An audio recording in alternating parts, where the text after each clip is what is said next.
बिहार के भागलपुर का सिल्क न सिर्फ बिहार और भारत बल्कि पूरी दुनिया में मशहूर है। ब्रिटेन से लेकर अमेरिका और जर्मनी से लेकर फ्रांस तक लोग भागलपुरी सिल्क के दीवाने हैं। यहाँ के हैंडलूम से लेकर पावरलूम तक के कपड़ों की मांग दुनिया भर में है। सिल्क की चादरों से लेकर साड़ियाँ, दुपट्टे, शॉल, कुर्ते, स्कार्फ और बाकी कपड़ों के शौकीन दुनिया के कई देशों में मौजूद हैं। भागलपुर में तैयार सिल्क के कपड़ों को यूरोप और मध्य एशिया के देशों में खूब पसंद किया जाता है, लेकिन भागलपुर के सिल्क उद्योग को रूस यूक्रेन युद्ध की नजर लग गई है। 7 समंदर पार छिड़ी इस लड़ाई ने यहाँ के सिल्क उद्योग को पूरी तरह प्रभावित कर दिया है। रूस से जो जंग हो रहा ना, उसके कारण से काफ़ी हम लोग को इफेक्ट आया है व्यापार में।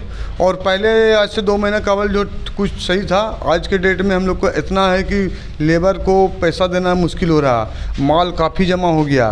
अब हम लोग सोच रहे मशीन बंद होता है, इतना स्थिति खराब है कि हम लोग काम करने के लायक नहीं है। सारा रोजगार हम लोग को ठप पड़ा हुआ। काम कुछ भी नहीं है, काम कुछ भी नहीं है, मजदूरी भी नहीं है।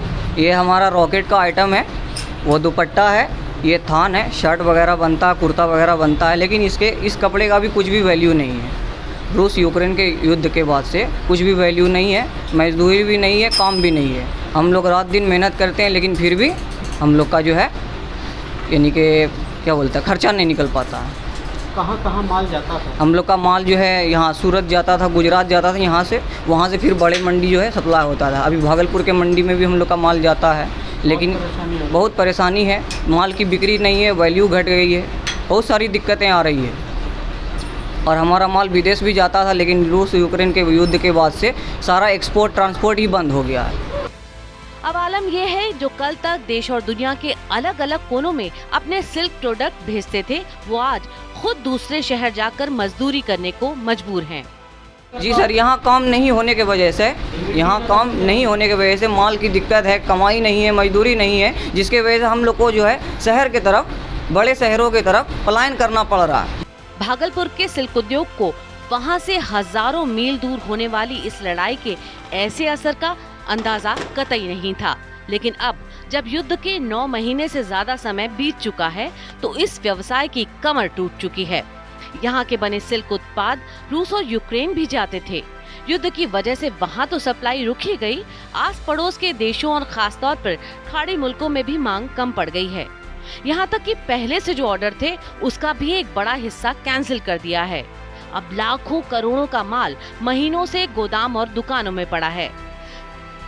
हम लोग का तो रूस भी जाता था, यूक्रेन भी जाता था, मलेशिया भी जाता था, इंडोनेशिया जाता था, और आपका अमेरिका भी जाता था, इंडोनेशिया भी है, फिर आपका विदेश में सऊदी अरब भी जाता था, और भी मुल्क में बहुत से, बांग्लादेश जाता था। ये सब में काफ़ी इफेक्ट पड़ा है। यूक्रेन और रूस के कारण से काफ़ी हम लोग को व्यापार में असर पड़ा।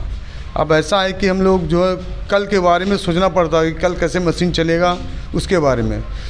और न पेमेंट आ रहा बाज़ार से, ऐसा हिसाब है कि माल जितना काफ़ी जमा हो गया कि हम लोग मशीन बंद करना पड़ेगा।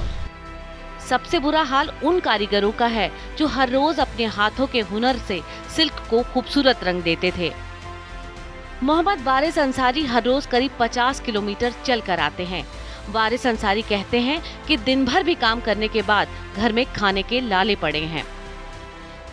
कब से ये परेशानी हो रही है? ये कष्ट ये लॉकडाउन से हो रहा है, और ये बाहर में जो युद्ध चल रहा है, तो उसके वजह से नहीं हो पा रहा है उसको सेट को, तो हमको भी नहीं हो रहा है। बहुत परेशानी हो बहुत परेशानी है। खाने पर पीने पे भी आफत? हाँ, आफत हो रहा है।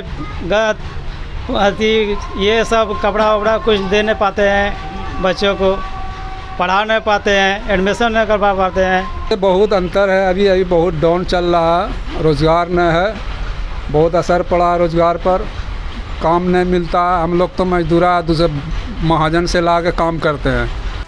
कारीगर अपने मालिकों से तो नाखुश नहीं है, क्योंकि उन्हें पता है जब कारोबार चलेगा ही नहीं तो मालिक पैसे कहां से देंगे, लेकिन सरकार से नाराजगी जरूर है। पहले कितना कमा लेते थे? पहले तो 400-500 रुपया हो भी जाता था तो पूर्ति हो रहा था थोड़ा बहुत, अब तो वो भी बंद हो रहा है। अभी कितना हो रहा है? अभी 200 रुपया, 200-250। 50% का असर हाँ। देखने को मिल रहा है आपको। तो कैसे आप गुजर बसर करते बस हैं? एक टाइम खाना खाओ, एक टाइम भूखो। कभी बाल बच्चे का बीमारी, कभी कुछ, कोई योजना आता भी नहीं है। क्या नाम पहले हुआ आपका? राशन मिलता था, चलो भाई, अब तो वो भी 1 किलो कर दिया है सरकार।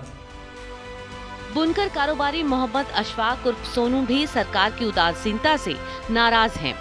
सरकार की ओर से सरकार की कोई योजना नहीं आता है, वो सब जो भी नेता लोग हैं वो उसी के घर में ही रहता है। हम लोग के पास बुनकर के पास आता ही नहीं है। खाली हम सिग्नेचर कराता, मूर्ख जान लेबर लोग, कारीगर लोग होता है, उससे कैसे सिग्नेचर करा करके कोऑपरेटिव के थ्रू आता है, वो सारा अपना पेमेंट वही लोग 2-3 ठो है भागलपुर के अंदर में वो घोटाला करा। हम लोग अभी बैंक में जाते लोन मांगेंगे कि व्यापार कैसे कर, 10 ठो लेबर है काम करता, उसको रोजी रोटी के लिए कर रहे हैं, लेकिन बैंक भी हम लोग को जो है लोन नहीं देना चाहता है। रंग बिरंगे कपड़ों और सूत से चमकने वाले भागलपुर के कई इलाकों को यह लड़ाई घायल कर रही है। कारोबारियों के मुताबिक पहले कोविड और अब रूस यूक्रेन जंग ने भागलपुर के सिल्क उद्योग की चमक को बहुत हद तक फीका कर दिया है। पहले यहाँ से 1000 करोड़ रुपए का माल बाहर भेजा जाता था, जबकि युद्ध के बाद अभी यह 750 करोड़ का ही रह गया है। ऐसे में सिल्क उद्योग से जुड़े करीब 25,000 परिवार मुश्किल में हैं और सरकारी उदासीनता के बीच अपनी बेहतरी के लिए रूस यूक्रेन की लड़ाई खत्म होने का इंतजार कर रहे हैं।